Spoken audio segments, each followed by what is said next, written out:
NDA की बैठक से विपक्ष में भय व्याप्त हो गया है। 4 उपचुनाव होने वाले हैं, उस पर भी चर्चा होगी। आने वाले 25 का चुनाव है, उस पर भी चर्चा होगी।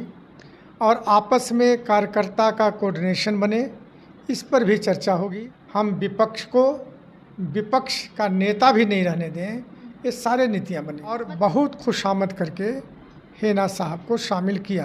देखिए, आज सुबह से ही सीएम आवास के बाहर हलचल का माहौल है। जी हाँ, आपको बता दें कि एनडीए के सभी दल के नेताओं के साथ सीएम आवास में मीटिंग चल रही है। तो वहीं विपक्ष की तरफ से यह बातें सामने आ रही है कि सीएम आवास में जो मीटिंग हो रही है वह सिर्फ और सिर्फ चाय नाश्ते की मीटिंग हो रही है। सीधे तौर पर हम इस मुद्दे में बातचीत करेंगे। हमारे साथ बातचीत करने के लिए जेडीयू के प्रदेश प्रवक्ता नेहोरा प्रसाद जी मौजूद हैं। उनसे ही चलिए हम बातचीत करेंगे। सर, सीएम आवास के बाहर जोरों शोरों से मीटिंग हो रही है, वहाँ हलचल का माहौल है। एक युवक आता है और युवक आगजनी पुलिस प्रशासन के खिलाफ लगातार नारेबाजी करता है और कहता है कि मेरी मां को भाजपा नेता के द्वारा मर्डर कर दिया जाता है, गाड़ी से उनको कुचल दिया जाता है, लेकिन प्रशासन कुछ भी नहीं काम कर रही है, उनके खिलाफ कुछ भी मामला दर्ज नहीं कर रही है। क्या कुछ कहेंगे इसको लेकर के, जिस तरीके से सीएम आवास के सामने एक बड़ी घटना हो जाती है पुलिस प्रशासन की मौजूदगी में, क्या कुछ कहेंगे?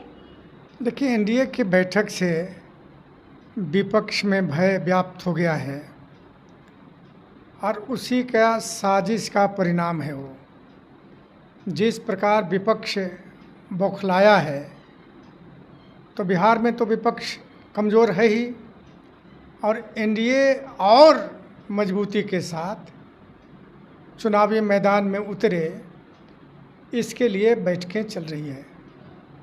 तो विपक्ष स्वाभाविक है कि घबराहट उनमें होगा और घबराहट के परिणाम ही ये सारे हो रहे हैं। मतलब आपका कहना है कि यह जो भी वारदात हुई है विपक्ष के द्वारा ही उनकी सोची समझी चाल थी? बिल्कुल बिल्कुल सोची समझी चाल है।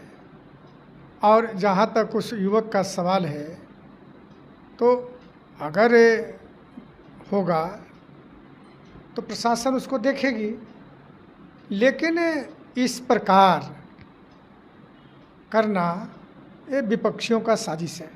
सर, एक सवाल और होगा कि जिस तरीके से अभी उपचुनाव है, क्या इस मीटिंग में बिहार उपचुनाव को लेकर के भी कुछ बातें सामने आएगी या फिर झारखंड में चुनाव को लेकर के कुछ बातें सामने आएगी? क्या कुछ कयास लगाया जा सकता है? देखिए, सारे मुद्दों पर चर्चा होगी।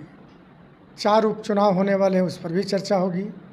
आने वाले 25 का चुनाव है, उस पर भी चर्चा होगी। और आपस में कार्यकर्ता का कोऑर्डिनेशन बने, इस पर भी चर्चा होगी।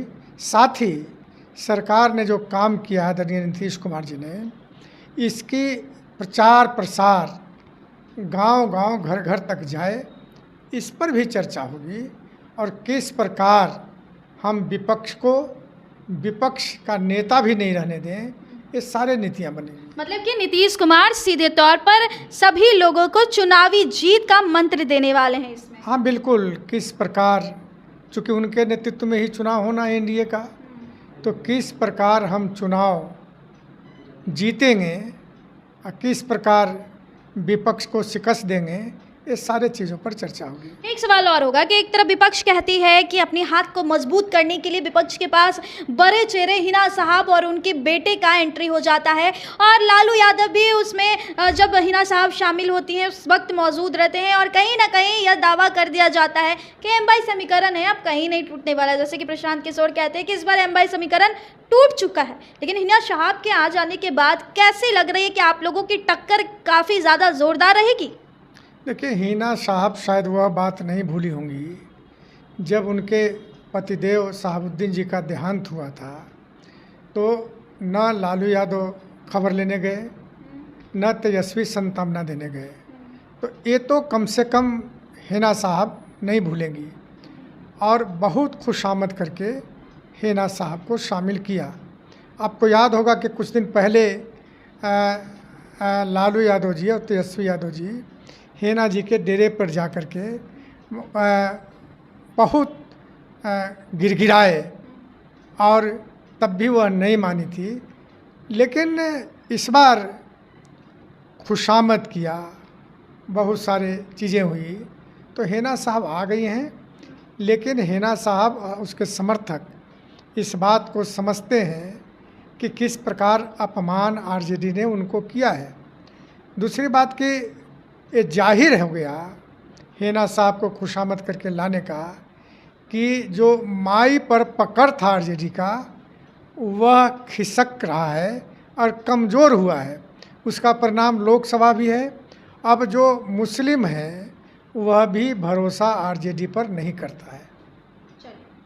चलिए, हमारे साथ खास बातचीत करने के लिए आज के राजनीतिक गलियारे की खास खबरों पर मौजूद थे जेडीयू के प्रदेश प्रवक्ता नेहोरा प्रसाद जी, जिन्होंने आज सीधे तौर पर बातचीत की, बहुत सारे मुद्दे पर बातचीत की, जैसे कि सीएम आवास में हो रहे हलचल के बीच युवक के द्वारा पुलिस प्रशासन के नारेबाजी, जमकर नारेबाजी के बीच, या फिर यूं कहें हिना साहब को आरजेडी में एंट्री होने के बीच, ये सभी मुद्दे पर इन्होंने साफ तौर पर अपनी प्रतिक्रियाएं दी है।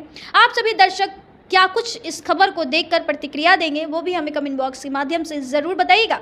और ऐसे ही देश दुनिया के तमाम और राजनीतिक खबरें देखने के लिए हमारे चैनल मीडिया वाले निधि सिंह को सब्सक्राइब कर ले, वीडियो को ज़्यादा से ज़्यादा शेयर कर दें। बहुत बहुत धन्यवाद।